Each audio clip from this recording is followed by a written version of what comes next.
organizer, and I'm the president of Girls Group. Last month, Girls Group had the privilege to take a trip to some of the institutions that keep HRM running. There, we met so many amazing women who lead their companies on paths of inclusion, education, and compassion. We were lucky enough to sit down with these women to interview them, as well as catch it all on camera. In honor of Women's History Month, we'd like to share a few of our favorite moments with you. But before we do that, we'd love to tell you a little bit about the two organizations we visited. First, we went to the YWCA, a nonprofit organization meant to aid and run by women and gender diverse people. They provide a wide variety of services and outreach programs extending into the realms of childcare, education, employment, housing, financial security, and more. The YWCA puts emphasis on addressing the root causes of discrimination and the consequent discrepancy we see in overall equality. The organization is the oldest of its kind in Canada, and we're forever grateful to be able to meet the leaders of today who uphold it. After that, we went to iSANS, another nonprofit organization which focuses on uplifting and supporting immigrants and refugees in many facets, helping them to adjust into Nova Scotian life and culture.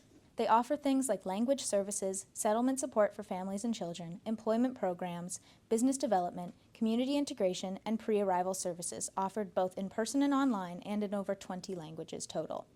A large portion of iSAN's leadership is female, and their lived experience is evidently vital in their abilities to provide the services they do with the amount of care they put in.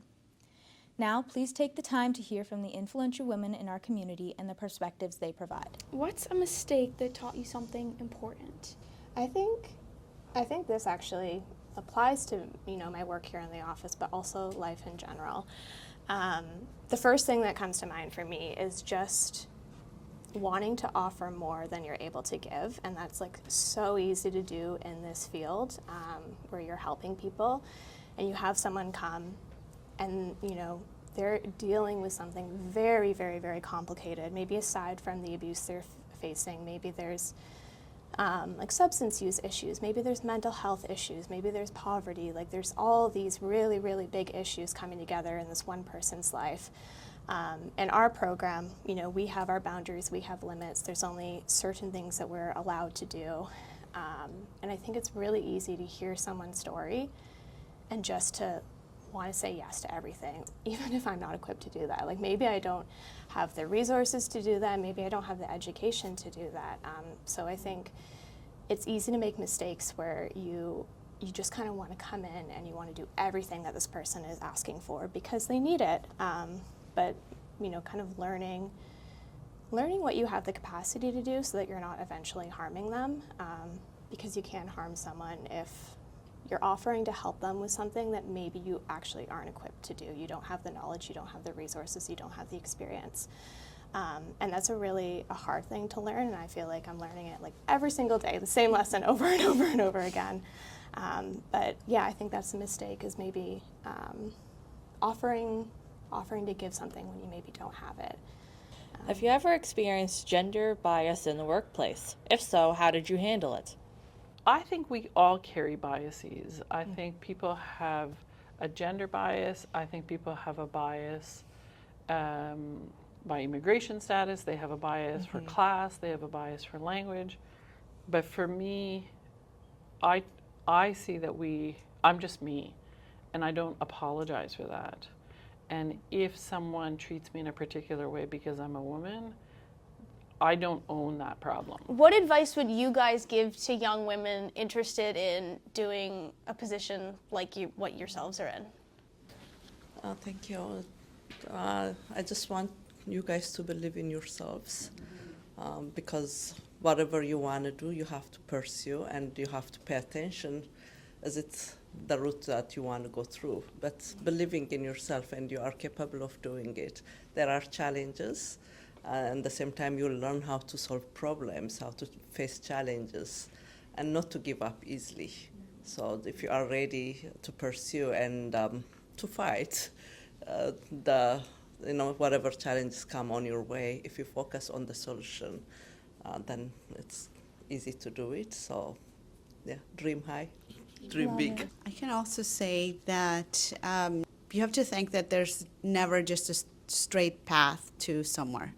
So be open to trying new things, be open to the opportunities, keep an open eye, when things are happening, because opportunities might pass by and you don't see them if you're not paying attention. And don't compare yourselves with your peers either, because even if you both have the same goal to be at one point, you'll have a different journey. So just, keep an open mind of different paths. To add to that, I think you need to define success yourself, right? So I think exactly what you said, like you don't compare what success means to you is very different than what it means to somebody else. And don't put time on your goals. If you're passionate and you have a dream and you want to do something, like just do it. It's going to be hard, it's going to be difficult, and life will throw curveballs at you, right? But if you believe in yourself and you need to be your biggest champion, it will come, and you just keep on persevering and having that drive to see it through, and you will get there. You got to believe in yourself and you got to keep it up. A couple of things. I think women, girls, we make a huge difference in any environment we're in, and we have to believe that. When we're at a table, and often in your careers, you'll fight to even be at the table, right, sometimes. But it's really important that you are, because your contribution is significant and it can change the direction of an organization. So you just need to believe in that and make sure that you sort of keep going in that direction. The other piece is surround yourself with people who lift you up, right? So everybody here at this table that I work with, they lift me up every day, and that's why I work here. And like Jen said, if we have a bad moment, and I can go to the ECE and watch the kids laughing and playing, and I'm just a different person when I leave. But it's important as women, as girls, as leaders, that we support each other, because we see the world very differently, and it's a real power in that. So I think to embrace that as you go on your journeys is really, really important. Who or what has been a strong influence on the people you guys have become? For me, when I first started, this settlement sector have maybe not been seen as an area that you do social work. And for many, many years I worked here, I didn't even tell people that I had a social work background. But then gradually having directors in the role that was social workers, and I was able to come to them about cases, and we were able to understand that. I realized actually the value of the social work degree I had and the work. So I feel like sometimes having mentors, but also particularly when you are trying to figure out how you use your education, or you use in what space you are or where you're going to head, just tap into those, and they, as long as they give you the space for you to grow and to reflect, it's very important. I think some of my inspiration, or that my desire to want to do good and how I've learned, has come from really unexpected places.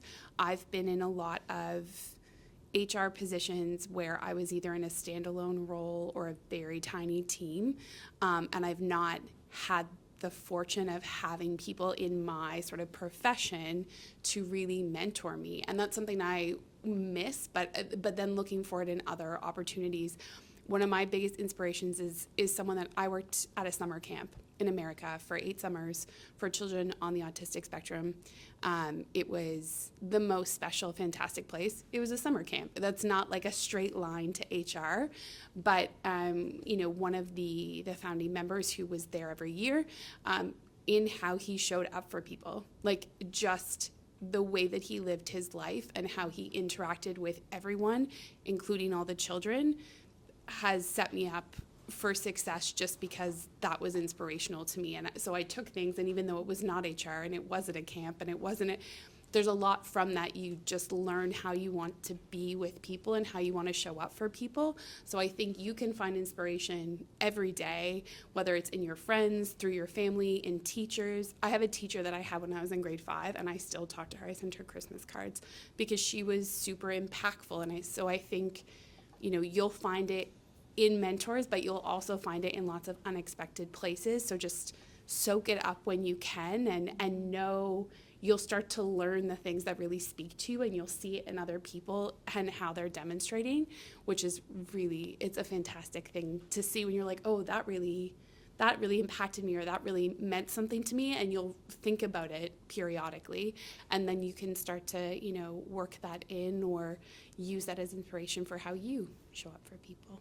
I just want to say my experience as well as like what inspired me as an immigrant mom when I went through the difficulties that my children had when we came to Canada and to Halifax, even though we were in Abu Dhabi before and they didn't have any problem with the language, but the culture shock and the thing that they went through.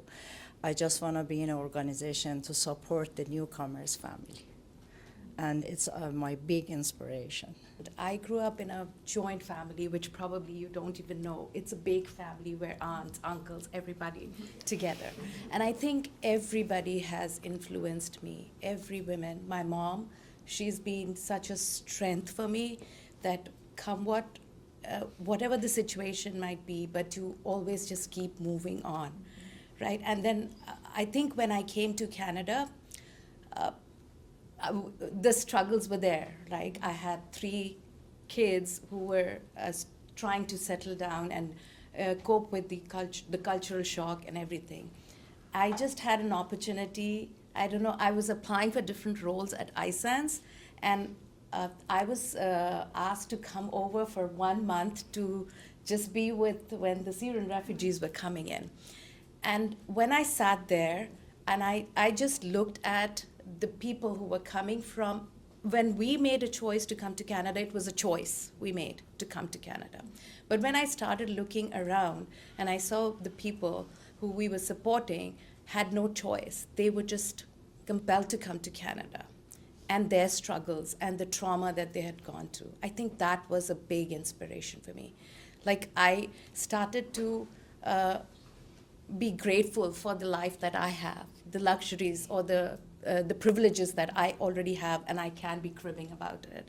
I think, and I just had decided then that this is the place that I wanted to work in, because even though if it's got to do anything with that I can in some way make a difference to somebody else's life, I think that was a big inspiration for me. Thank you so much for watching. We hope you were able to extract meaning from our speakers' words.